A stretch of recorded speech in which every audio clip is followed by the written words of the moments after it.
Breaking news చూస్తున్నారు. UAE ప్రభుత్వం సంచలన నిర్ణయం తీసుకుంది. ఏకంగా 19 మంది భారతీయులను అరెస్ట్ చేసినట్లుగా వెల్లడించింది.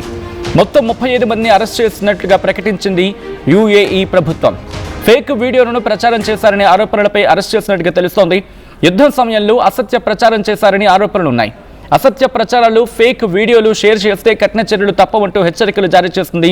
ఈ నేపథ్యంలో విజువల్స్ ని చూడొచ్చు, మీరు కౌంట్ చేయొచ్చు.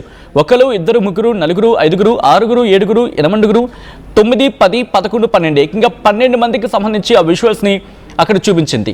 సో ఎవరైనా ఎక్కడైనా మిస్ ఇన్ఫర్మేషన్ షేర్ చేసిన, ఫేక్ విజువల్స్ని కావచ్చు, ఫేక్ వీడియోస్ని కావచ్చు షేర్ చేసిన, ఫేక్ ఇన్ఫర్మేషన్ని షేర్ చేసిన, అసత్య ప్రచారం చేసిన వెంటనే కఠిన చర్యలు తప్పవంటూ హెచ్చరికలు జారీ చేస్తుంది. ఇంకొన్ని సందర్భాలు వినిపించే మాట ఏంటంటే, ఎవరైనా ఈ దాడులకు సంబంధించిన విజువల్స్ని షేర్ చేస్తే ఉపక్రమించేదే అంటే సహించేదే లేదు, వెంటనే యాక్షన్లోకి ఉపక్రమించడం జరుగుతుందని చెప్పి దుబాయ్ ప్రభుత్వం నిర్ణయం తీసుకుందనేది వినిపించే మాట.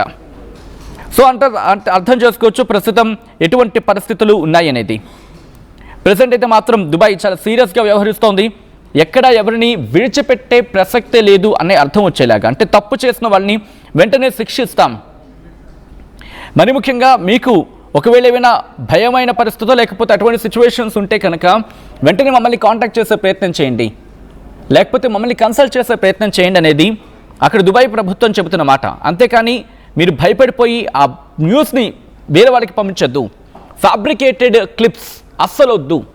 మరి ముఖ్యంగా కొంతమంది అయితే ఆర్టిఫిషియల్ ఇంటెలిజెన్స్ని ఉపయోగించి వీడియోని కావచ్చు, లేకపోతే విజువల్స్ని కావచ్చు క్రియేట్ చేసేవాళ్ళు వాటిని షేర్ చేసే ప్రయత్నం జరిగిందనేది వినిపించమాట.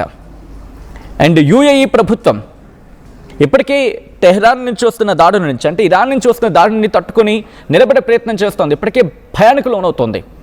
దుబాయ్ కావచ్చు, లేకపోతే అబుదాబి కావచ్చు, వాళ్ళకి చాలా కీలకమైన ప్రాంతాల రెండింటి మీద కూడా దాడులు జరుగుతూ ఉంటే వాటిని తట్టుకొని అక్కడ ప్రజల ప్రాణాన్ని కాపాడేందుకే మల్లగుల్లాలు పడుతూ ఉంటాయి. అండ్ ఇప్పుడు దీనికి తోడు ఈ డీప్ ఫేక్ వీడియోస్ కావచ్చు, లేకపోతే ఫేక్ ఇన్ఫర్మేషన్ కావచ్చు, ఇవన్నీ కూడా ప్రస్తుతం ఆందోళన కలిగిస్తోందనేది దుబాయ్ ప్రభుత్వం చెబుతున్నమాట.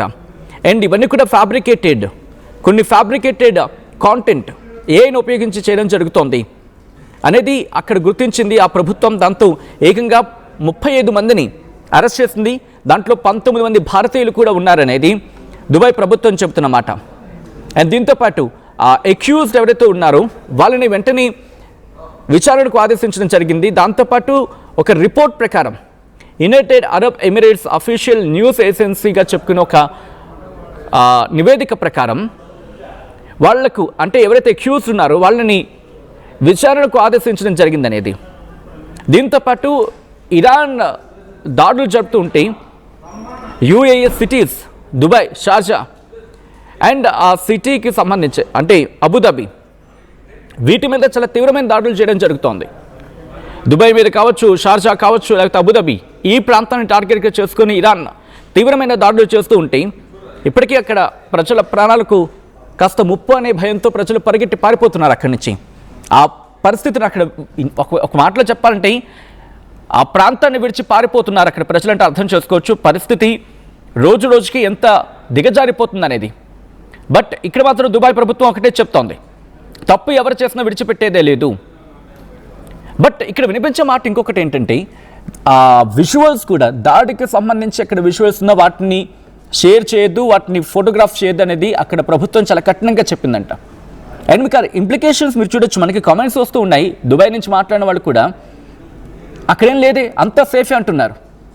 అంటే అక్కడ ఏదో సంథింగ్ ఫిష్ అనేది వినిపిస్తోంది. వాళ్ళలో భయం అయితే ఉంది. అక్కడ దాడులు జరుగుతున్నమాట వాస్తవం. మనకి కనిపిస్తున్న దృశ్యాల ప్రకారం చూసుకుంటే వాళ్ళ ఎయిర్పోర్ట్ మీద దాడి జరిగింది. దాంతోపాటు బుర్జ్ ఖలీఫా మీద వాటిని ఏమంటారు, షాహీ డ్రోన్స్ను ఉపయోగించి దాడి చేసింది. ఇవన్నీ కూడా వాస్తవమే కదా. అంటే ఒకటి ఇక్కడ 2 రకాలుగా ఆలోచించే ప్రయత్నం చేద్దాం. ఒకటేంటి, అక్కడ ప్రజలు భయభ్రాంతులకు గురయ్యి ఇది మరింత పానికింగ్ సిచ్యువేషన్, మరింత పానిక్ని క్రియేట్ చేయకుండా అక్కడ ప్రభుత్వం చేపట్టిన చర్యగా దీన్ని చూడొచ్చు. అండ్ రెండోది ఏంటి, ఇది వాళ్ళ ఆత్మరక్షణ అనుకుందాం. రెండోది, ఒకవేళ ఇది కనుక కంటిన్యూ అయితే, ఈ ఇన్ఫర్మేషన్ కనుక బయటికి వెళితే, ఈ యుద్ధం ఆగిన తర్వాత ఎందుకంటే సేఫెస్ట్ హెవెన్గా మాట్లాడుకుంటూ ఉంటారు కదా, చాలా లగ్జరియస్ లైఫ్ ఉంటుంది, సేఫ్ అని మాట్లాడుకుంటూ ఉంటారు కదా, ఆ పేరు పోతుంది. అది మరీ బాగా దెబ్బతింటుంది. దీంతో ఏమవుతుంది వాళ్ళకి బేసికల్గా గల్ఫ్ దేశాలంటే చమురు మీద ఆధారపడే దేశాలు. సో వాటితో పాటు ఇప్పుడు టూరిజం వైపు వాళ్ళు ఎక్కువ మక్కువ చూపుతున్నారు. వాళ్ళ రియల్ ఎస్టేట్ డెవలప్ అవుతోంది. పెద్ద పెద్ద ఆకాశ హామ్యాలని వాళ్ళు నిర్మించుకుంటూ ఉన్నారు. మిలియనియర్స్ అందరూ కూడా అక్కడ వచ్చి వాళ్తూ ఉంటారు. ఏకంగా ఆ లగ్జరియస్ లైఫ్ని లీడ్ చేయడానికో ఎంజాయ్ చేయడానికో అక్కడ నిర్మించుకుంటూ ఉంటారు. అండ్ చాలా టాప్ ప్రామినెంట్ ఫిగర్స్ అన్నీ కూడా అక్కడికి వెళ్ళే ప్రయత్నం చేస్తూ ఉంటాయి, ఉండే ప్రయత్నం చేస్తూ ఉంటాయి. సో ఆ లగ్జరియస్ లైఫ్ కావచ్చు, అడ్వాన్స్మెంట్ కావచ్చు, ఇవన్నీ ముందుకు వెళ్ళే ప్రయత్నం చేస్తున్న సందర్భం. అండ్ ఇప్పుడు వాళ్ళకి గుదిబండిగా మారిపోతుంది ఇప్పుడు ఇదంతా కూడా. అంటే రెండు రకాలుగా చూడాలి. ఒక కత్తికి రెండు వైపులా చూడాలంటారు కదా, అలాగా ఒకవైపు వాళ్ళ ఆత్మరక్ష కింద భావించవచ్చు. అండ్ రెండోది, దుబాయ్ ఇప్పుడు వాళ్ళ పేరు దెబ్బ తినకుండా చేసే క్రియకు కూడా ఆలోచించే ప్రయత్నం చేయొచ్చు. అండ్ ఆఫ్ కోర్స్ అలా అని చెప్పి పూర్తిగా మనం దీన్ని సమర్థించే సందర్భం ఉందంటే కాదు. అది భారతీయులైనా లేకపోతే విదేశీయులైనా ఎవరైనా కూడా ఫేక్ ఇన్ఫర్మేషన్ షేర్ చేయకూడదు. ఒకవేళ మీకు అది ఫేక్ ఇన్ఫర్మేషన్ అనిపించిందో కాదో డౌట్ ఉందనుకుని ఆగిపోండి. అక్కడ రిస్ట్రిక్షన్స్ ఉన్నాయి కదా, మీకు వాళ్ళు చెప్తూ ఉన్నారు కదా, వద్దు ఇన్ఫర్మేషన్ షేర్ చేయొద్దు. ఇంకా అలాంటప్పుడు ఎందుకు ఆ తలకాయ నొప్పి? మీకెందుకు ఆ తలకాయ నొప్పి? మీరు కాదు ఆ ఇన్ఫర్మేషన్, ఎస్ ఏదో భయం ఉంది మీకు అనిపించింది, అక్కడ ఉన్న వాళ్ళు ఎవరికో చెప్దాం అనుకున్నారు, ఒకసారి ఫోన్ చేసో లేకపోతే అది కమ్యూనికేట్ చేసో, ఇలా ఉందట ఒకసారి చూసుకో, అది నిజమో కాదో నాకు తెలీదు, జాగ్రత్త అంటే సరిపోతుంది. అండ్ ఇంకా చెప్పాలంటే మనం జాగ్రత్త చెప్పేది ఉంది, అక్కడ ప్రభుత్వాలు యాక్టివ్ చేయరా? అక్కడ ప్రభుత్వం ఫోన్ అలర్ట్స్ పంపించట్లేదా? కాబట్టి ఉంది కదా. అఫ్కోర్స్ డీప్ ఫేక్ అయితే మాత్రం ఎవరు ఒప్పుకోరు. అది తెలిసి చేసినా తెలియకుండా చేసినా తప్పే. అండ్ ఇప్పుడు ఆర్టిఫిషియల్ ఇంటెలిజెన్స్ అందరికీ చాలా హ్యాండీగా ఉంటుంది. ఏదైనా ఇన్ఫర్మేషన్ ఇలా కావాలి అంటే కనుక వెంటనే ఇస్తుంది. బట్ రిమెంబర్, ఈవెన్ అందరూ ఉపయోగిస్తున్నాం, మాతో సైతం అందరూ ఆర్టిఫిషియల్ ఇంటెలిజెన్స్ ఉపయోగిస్తాం. But cross check it. అది ఇస్తున్న ప్రతి ఇన్ఫర్మేషన్ కరెక్ట్ అని చెప్పి నమ్మద్దు. కాస్త కోస్త చిన్న ఎక్స్పీరియన్స్ మీద అని చెప్పే ప్రయత్నం చేస్తున్నాను. కొన్ని సందర్భాలు అది ఇచ్చే పదాలు కూడా మనం అన్వయించుకోవడంలో ఆలోచించుకొని తీసుకోవాలి. అది ఇచ్చే పదాలు కూడా ఆలోచించుకోవాలి. ఏదో ఇస్తుంది అది కరెక్టా అంటే క్రాస్ చెక్ చేసుకోవాలి మళ్ళీని. కాబట్టి మీరు పంపించే ఒక చిన్న ఇన్ఫర్మేషన్కి సంబంధించి మాట్లాడుకుంటే ఒక ఇమేజ్ లేకపోతే వగేరా వగేరా వగేరా వగేరా ఒక ఇన్ఫర్మేషన్ షేర్ చేసేటప్పుడు దుబాయ్లో ఉంటున్న మన తెలుగు వాళ్ళకి మరి ముఖ్యంగా మీరు కమెంట్ చేసేటప్పుడు కోర్స్ కొంతమంది నిన్న మొన్న మాట్లాడడం జరిగింది. వెంటనే ఇక్కడి నుంచి నేను కూడా రియాక్ట్ అయ్యాను. అక్కడ పరిస్థితులు అర్థం చేసుకోగలం. అది నుంచి పూర్తిగా కొట్టి పారేకేంటి. ఒకవేళ మీరు రియాక్ట్ కావాలనుకుంటే కనుక ఎస్ ఇలా ఉన్నాం, మేము ఇక్కడ ఉన్నాం, కాస్త ఇప్పటివరకు మేము సేఫ్గానే ఉన్నాం, ఇలాంటి ఏర్పాట్లు చేస్తోంది అని చెప్పి ఆ మాట్లాడే తీరు, మీరు ఆ మెసేజ్ పంపించే తీరు కొంచెం అర్థం చేసుకోండి. ఎందుకంటే మన భారతీయులకి మన అందం ఏంటంటే మన భాష. చెప్పగలిగిన వాడికి చెప్పే రకంగా మనం చెప్పగలిగితే అర్థమైపోతుంది, ఎక్కడ తప్పు దొరకకుండా. ఈరోజు మీరు చూస్తే కనుక మొత్తం 12 మంది వాళ్ళని అదుపులో తీసుకోవడానికి కారణం ఏంటి? ఈ ఫేక్ వీడియోస్ పంపించారు అని చెప్పి ఇదే కారణం కదా. I'm sorry. అండ్ ఇప్పుడు కూడా దాడులు జరుగుతూ ఉన్నప్పుడు వాళ్ళు అక్కడ ఏర్పాటు చేసుకోవట్లేదా? ఇదే గల్ఫ్ దేశాలు మొత్తుకున్నాయి కదా మాకు అమెరికా సాయం చేయటని చెప్పి. అక్కడ అర్థమైపోలేదా?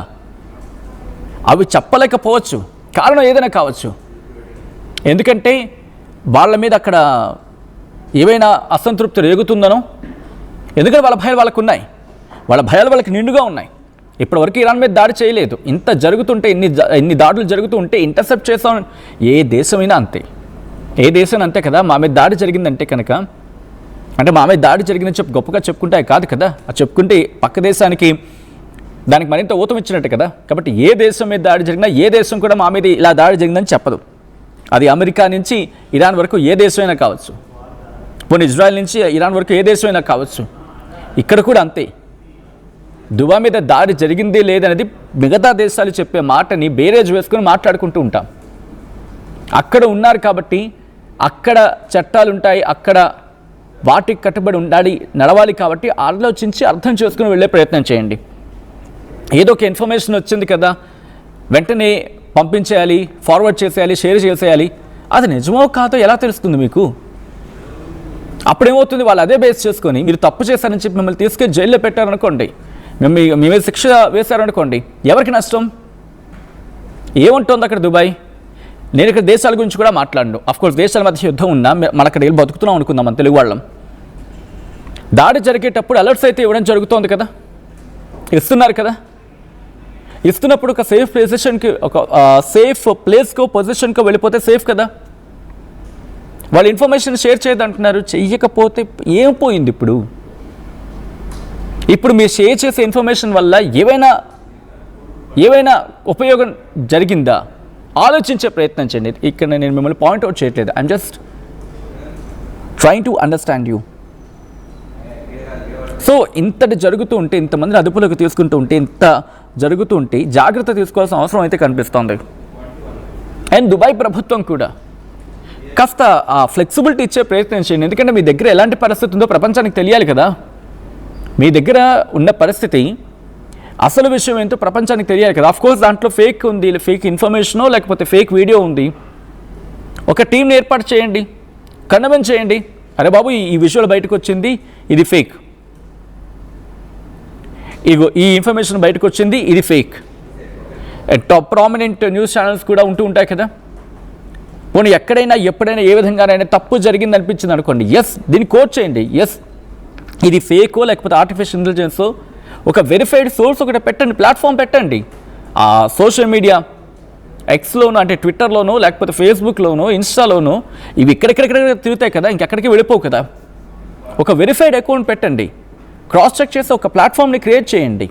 అది మీ ప్రజలకు ఉపయోగపడుతుంది, మీకు ఉపయోగపడుతుంది, అండ్ ప్రపంచానికి కూడా ఉపయోగపడుతుంది. ఎందుకంటే మీ దగ్గర ఉన్న తీవ్రత బట్టి ప్రపంచం రియాక్ట్ అయ్యే అవకాశం ఉంటుంది. అండ్ ఒక్కసారి మీరు రియాక్ట్ అయ్యేదాన్ని బట్టి ప్రపంచం రియాక్ట్ అయ్యే అవకాశం ఉంటుంది. అండ్ మీ రియాక్షన్ ఎస్ ప్రాపర్గా ఒక ప్లాట్ఫామ్గా ఉంది, ఎస్ ఇది కరెక్ట్ కాదు అని చెప్పి మీరే ఒక అథెంటిక్గా పంపించారనుకోండి, మీ ప్రజలు కూడా షేర్ చేసుకోగలుగుతారు. ఓకే, ఇక్కడ ఇలా పరిస్థితి ఉందా అని చెప్పి వాళ్ళకి ఇంకా అర్థమవుతుంది. ఆ ట్రాన్స్పరెన్సీ గురించి మాట్లాడుకుంటూ ఉంటారు.